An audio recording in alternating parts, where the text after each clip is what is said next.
मैं प्रतिमा पांडे। इस वक्त आप देख रहे हैं डेंगू के कहर पर क्लाउन टाइम्स की विशेष कवरेज। आज हमारे साथ है पॉपुलर हॉस्पिटल के डायरेक्टर डॉक्टर ए के कौशिक। आइए इनसे जानते हैं कि इनके हॉस्पिटल में डेंगू से लड़ने के लिए किस तरह की तैयारी की गई है। मैं doctor Awadhesh Kumar Kaushik, chairman popular group of hospital. वैसे तो मैं सर्जन हूँ, लेकिन हमारे टीम में बहुत सारे फिजिशियंस हैं, बहुत सारे और विधा के भी डॉक्टर्स हैं, जिसकी वजह से हम लोग super speciality and multi speciality services दे रहे हैं। कोविड के जाने के बाद बहुत व्यापक रूप में इस समय डेंगू आया हुआ है और डेंगू से जितनी जान माल की क्षति होनी चाहिए उससे ज़्यादा हो रहा है। इसके लिए पूरी तैयारी होना बहुत ज़रूरी है। और जैसा कि आप जानते हैं, करीब 2 माह पूर्व हमने इस वार्ड का उद्घाटन, dengue ward ICU and dengue ward special care unit का 2 माह पहले सीएमओ वाराणसी द्वारा उद्घाटन कराया था। और करीब 1 सप्ताह पहले हमने मिर्ज़ापुर में भी इस यूनिट का उद्घाटन कराया है वहाँ के सीएमओ द्वारा, क्योंकि मिर्ज़ापुर में भी ये बहुत एंडेमिक रूप में फैला हुआ है। आजकल फीवर को लोग छोटी बीमारी लेकर के लापरवाही करते हैं, जिसकी वजह से ये बुखार जानलेवा साबित हो जाता है। जैसा कि आप जानते हैं, बाढ़ आया हुआ था, बाढ़ की वजह से बहुत जगह पानी का जमा हुआ और उस जमाव की वजह से मच्छरों की संख्या बहुत बढ़ी। उसमें विशेष रूप से एडिस एजिप्टाई मच्छर, जिसकी वजह से डेंगू होता है, उसकी संख्या बहुत बढ़ी। और ये सीजन है जुलाई से लेकर के और लगभग अक्टूबर नवंबर तक इसका प्रकोप बहुत ज़्यादा रहता है। और ये सामान्य रूप से लोग सोचते हैं कि सामान्य फीवर है और ध्यान नहीं देते हैं, लेकिन डेंगू बेसिकली 3 तरह का होता है। एक सामान्य डेंगू फीवर बोलते हैं, एक डेंगू हेमरेजिक फीवर बोलते हैं, एक डेंगू शॉक सिंड्रोम बोलते हैं। सामान्य फीवर मच्छर काटने के 3-4 दिन के इंक्यूबेशन पीरियड के बाद होता है। अगले 3-4 दिन में सामान्य बीमारियां जैसे ज़्यादा जल का सेवन, न्यूट्रिशियस आइटम्स लेने से और सामान्य एंटीबायोटिक और साथ में क्रोसिन वगैरह लेने से ठीक हो जाता है। लेकिन जब ये बुखार ठीक ना हो, वैसी स्थिति में आपको थोड़ा ध्यान देना है और चिकित्सक के पास जाकर के इलाज करना है। और नहीं तो आप डेंगू शॉक सिंड्रोम या डेंगू हेमरेजिक फीवर के चपेट में आ जाएंगे, जिसका मुख्य लक्षण ये होता है कि शरीर में लाल लाल चकत्ते होना, हड्डियों में बहुत ज़्यादा दर्द होना, जिसको बोन ब्रेकिंग फीवर भी बोलते हैं, मैलेज का होना, कमजोरी लगना, भूख नहीं लगना, ये सब सिम्टम्स होते हैं। और इससे भी सीवियर रूप होता है जिसमें ब्लड प्रेशर डाउन हो जाता है, शरीर में सूजन आ जाता है और आपको आईसीयू तक में भर्ती होना पड़ता है, जान भी गंवाना पड़ता है। इसलिए चिकित्सक के संपर्क में आप रहें इस तरह के सिम्टम आए तो, और इसकी अच्छी इलाज करें। इसके लिए कोई उम्र सीमा नहीं है, ये बच्चों से लेकर के न्यू बॉर्न से लेकर के बड़े लोगों में भी होता है, क्योंकि मच्छर काटने से बीमारी होती है। घर में अगर आपके किसी को डेंगू साबित हो जाए तो उसको हमेशा मच्छरदानी में रखें। जल जमाव कहीं भी हो रहा हो, चाहे वो कूलर में हो, किसी कोने में पड़ा हो या बाल्टी वगैरह में पड़ा हो, उसको आप जल जमाव को समाप्त करिए और किरासन का तेल छिड़क सकते हैं। हमेशा मच्छरदानी का इस्तेमाल करिए और जांच जरूर कराइए अगर फीवर हो जाता है तो। इसके 2 तरीके हैं जांच के, एक तो रैपिड टेस्ट करते हैं, दूसरा आरटीपीसीआर टेस्ट करते हैं। पॉपुलर हॉस्पिटल के पास ये सारी फैसिलिटी जो अवेलेबल हैं हमारे मॉलिक्यूलर लैब में, हम लोग एकदम करेक्ट टेस्ट करके पता लगा लेते हैं और इलाज करते हैं। जैसा कि मैंने बताया कि डेंगू की वजह से प्लेटलेट्स की संख्या कम हो जाती है और वो सबसे खराब स्थिति होती है मरीज के लिए और मरीज के साथी के लिए, क्योंकि एक ब्लड देने के बाद 1 यूनिट प्लेटलेट मिलता है। और इस तरह अगर मान लीजिए कि प्लेटलेट 20,000 हो और आपने 4 ब्लड दिया तो 4 प्लेटलेट मिलेगा, और वो चढ़ाने के बाद आपका प्लेटलेट 20-25,000 बढ़ेगा और ये फिर कम भी होता है। ऐसी स्थिति में गार्जियन परेशान हो जाते हैं, हॉस्पिटल इलाज करने वाले परेशान हो जाते हैं। तो एक नई टेक्निक है जिसको एसडीपी सिंगल डोनर प्लेटलेट बोलते हैं।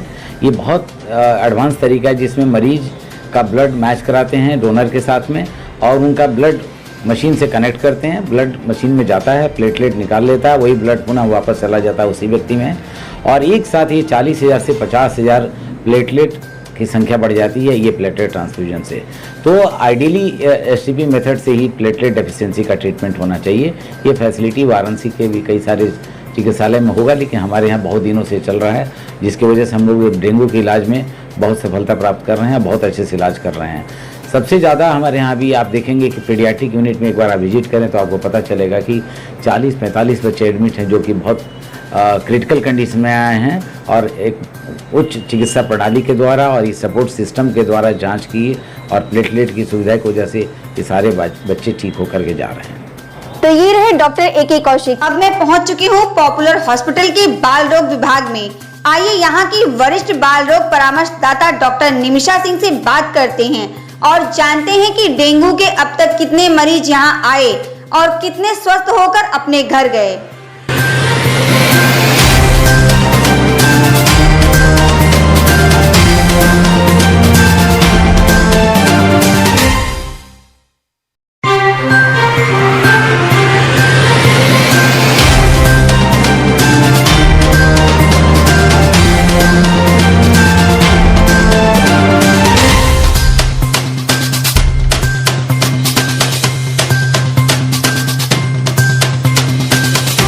हाँ, मैं यहाँ पॉपुलर में, मेरा नाम डॉक्टर निमिषा सिंह है। पॉपुलर हॉस्पिटल में मैं वरिष्ठ परामर्शदाता बाल रोग विभाग में यहाँ पर पोस्टेड हूँ और मैं बच्चों की स्पेशलिस्ट हूँ। डॉक्टर साहब, जैसा कि जो है इस समय डेंगू फैला हुआ है, तो आपके यहाँ छोटे बच्चे भी आए होंगे। हाँ जी। उनमें लक्षण क्या पाए गए थे? देखिए, डेंगू का जो प्रकोप इस समय चल रहा है, डेंगू की भी बीमारी एक तरह से महामारी का रूप ले ली है। अभी 1 साल 6 महीने के बच्चों से लेकर के और हमारे पास 18 साल तक के बच्चे डेंगू के फीवर से पॉजिटिव और ग्रसित होकर आ रहे हैं। जो मुख्य लक्षण होते हैं इसमें जनरली, इसीलिए थोड़ा सा डेंगू का मुश्किल भी है क्योंकि इसके लक्षण हाई ग्रेड फीवर, मतलब तेज बुखार आना, बच्चे को जो है लाल लाल चकत्ते पड़ जाना, रैशेस हो जाना। अगर थोड़े बड़े बच्चे हैं तो फिर वो कंप्लेन करेंगे कि हाथ पैरों में दर्द हो रहा है या सिर में दर्द हो रहा है, लूज मोशन होना, भूख न लगना और पेट में दर्द होना। तो मेनली जैसे आप देख रहे हैं, ये लक्षण जनरली छोटे बच्चों में और भी पेशेंट जो लक्षण है और भी बुखारों के, सीजनल बुखारों के, जैसे ओवरलैपिंग है, लगभग एक जैसे लक्षण है। तो इसलिए डेंगू का लक्षण को समझना समय रहते और फिर उसका इलाज करना आवश्यक हो जाता है। डॉक्टर साहब, ये पॉपुलर जो है क्या सुविधाएं दे रहा है डेंगू के मरीजों के लिए? देखिए, डेंगू के मरीजों के लिए 2 चीज़ें बहुत ही इम्पॉर्टेंट हैं जो कि मैं चाहती हूँ कि आम जनता जाने। एक तो डेंगू फीवर में बहुत जल्दी प्लेटलेट कम हो जाते हैं। प्लेटलेट रक्त में कम होते हैं जो कि खून का थक्का जमाने में मदद करते हैं। अगर प्लेटलेट कम हो जाएंगे तो कहीं से भी ब्लीडिंग होने लगेगी, ब्रेन में ब्लीडिंग हो सकती है, मुंह से ब्लीडिंग हो सकती है, लैट्रिन के रास्ते ब्लीडिंग हो सकती है। तो पहली चीज़, प्लेटलेट कम हो जाते हैं तेज़ी से। पॉपुलर हॉस्पिटल में हमारे पास अपना ब्लड बैंक है और हम तुरंत प्लेटलेट अगर कम हुए हैं या ब्लीडिंग के लक्षण हैं तो तुरंत उसमें प्लेटलेट चढ़ाने पड़ते हैं और उसकी ट्रांसफ्यूज़न की सुविधा है। दूसरी जो प्रॉब्लम है डेंगू में, जो काफ़ी ज़्यादा जानलेवा होती है, वो ये कि इसमें पानी की बहुत ही ज़्यादा कमी हो जाती है, जिसके कारण बीपी कम होता है, ब्लड प्रेशर कम हो जाता है, कंटिन्यूअस मॉनिटरिंग लगती है और बीपी का इलाज पानी चढ़ा करके, और उसके अलावा अगर उससे भी नहीं आता है तो आगे की दवाइयों से किया जाता है। नहीं रहता है इसमें समय रहते अर्ली डायग्नोसिस एंड ट्रीटमेंट, समय रहते डायग्नोस हो जाए और जल्दी से जल्दी उसका इलाज हो जाए। अब तक पॉपुलर में डेंगू के कुल कितने पेशेंट आ चुके हैं और कितने सही होकर जा चुके हैं? देखिए, डेंगू अगर टाइमली ट्रीट हो जाए तो एक वायरल डिसीज़ है और ये आसानी से ठीक हो जाता है। और हमारे यहाँ अभी तक करीबन 1-1.5 महीने में डेंगू के हमने 150 के लगभग मरीजों का इलाज किया है और उसमें से 98% हमारे यहाँ पॉजिटिविटी है, बच्चे ठीक होकर ही गए हैं। कुछ बच्चे हमें रेफर भी करने पड़े हैं जो कि लेट स्टेज में आई है। तो अगर कोई बहुत लेट स्टेज में आता है तब फिर उनके लिए थोड़ा सा मुश्किल हो जाता है हमारे लिए बचा पाना। क्लाउन टाइम्स की खबरों को देखने के लिए हमारे YouTube चैनल को लाइक करें, सब्सक्राइब करें, बेल आइकन को क्लिक करें। क्लाउन टाइम्स की खबरों को फेसबुक पेज पर देखने के लिए पेज को लाइक जरूर करें।